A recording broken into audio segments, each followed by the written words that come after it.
महाराष्ट्र शिव पांदन शेतरस्ते चळवळीचे प्रणेते शरद पवळे यांच्या मार्गदर्शनाखाली नागपूर हिवाळी अधिवेशनापूर्वी मुंबई मंत्रालयात शेतरस्त्यांबाबत अजूनही अडचणी असल्याचे तसेच याबाबतच्या अनेक प्रलंबित मागण्यांबाबत मुख्यमंत्री, दोन्ही उपमुख्यमंत्री, महसूल विभागाचे सचिव अशा सर्वांना प्रत्यक्ष भेटून निवेदन दिले होते।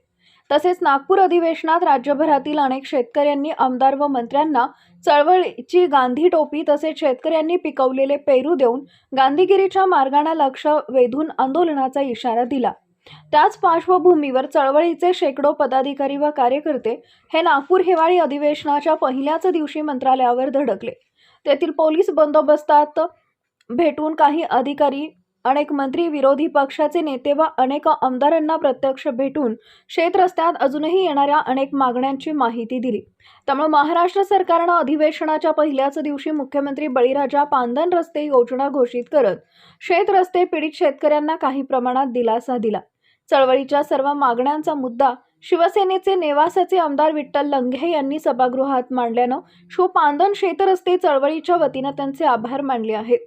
यावेळी सर्व आमदारांना वाटण्यासाठी आणलेले पेरू शेतकऱ्यांनी स्वतःही खाऊन व एकमेकांना मिठाई भरवून आनंद साजरा केला। शिवशाही न्यूज प्रतिनिधी अनिल सूर्यवंशी, वैजापूर।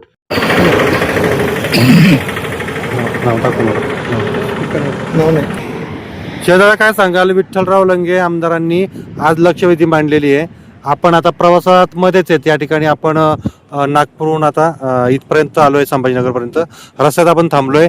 त्यांचे आभार व्यक्त करण्यासाठी आनंद होतोय का आणि काय सांगाल आज?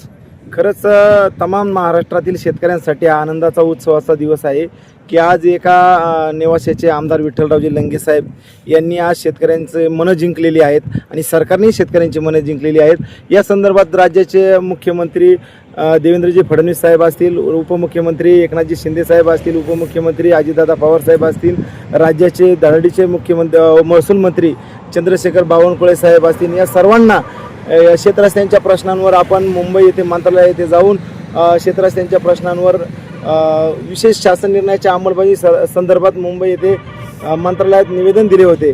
त्या संदर्भात नागपूर येथे अधिवेशनामध्ये आम्ही राज्यभरातील तमाम शेतकऱ्यांनी त्या ठिकाणी जाऊन राज्यातील आमदार असतील, मंत्री महोदय असतील, यांना आम्ही पेरू वाटप अभियान या ठिकाणी राबवण्यासंदर्भात एक निवेदन दिले होते। त्याचबरोबर शेतकऱ्यांचे टोपी शेतरस्ता जनजागरणच्या टोप्या असतील, परत त्याचबरोबर सह्यांची मोहीम त्या ठिकाणी आम्ही राबवण्याचा त्या ठिकाणी निवेदन दिले असता सरकारने तातडीने पहिल्याच अधिवेशनाच्या 8 तारखेला पहिल्याच दिवशी मुख्यमंत्री बळीराजा योजना आणून शेतकऱ्यांची मने जिंकलेली आहेत। विठ्ठलरावजी लंघे साहेब असतील, मुख्यमंत्री महोदय असतील, महसूल मंत्री असतील, उपमुख्यमंत्री असतील, या सर्वांच्या वतीने आम्ही आज सरकारचे प्रशासनाचे या ठिकाणी मनापासून धन्यवाद व्यक्त करतो। परंतु आजपर्यंत अनेक शासन निर्णय निघाले, त्याची पारदर्शक अंमलबजावणी झालेली नाही। तरी सरकारने शासन निर्णय काढलेत, शेतकऱ्यांची मने जिंकलेत, परंतु जोपर्यंत पारदर्शक अंमलबजावणी होत नाही तोपर्यंत आमचा लढा हा चालूच राहणार। ताज्या घडामोडी जाणून घेण्यासाठी शिवशाही न्यूज यूट्यूब चॅनलला सबस्क्राईब करा। आपण हा व्हिडिओ फेसबुकवर पाहत असाल तर फेसबुक पेज फॉलो करा आणि शिवशाही न्यूज.com या आपल्या वेबसाईटलाही भेट द्या।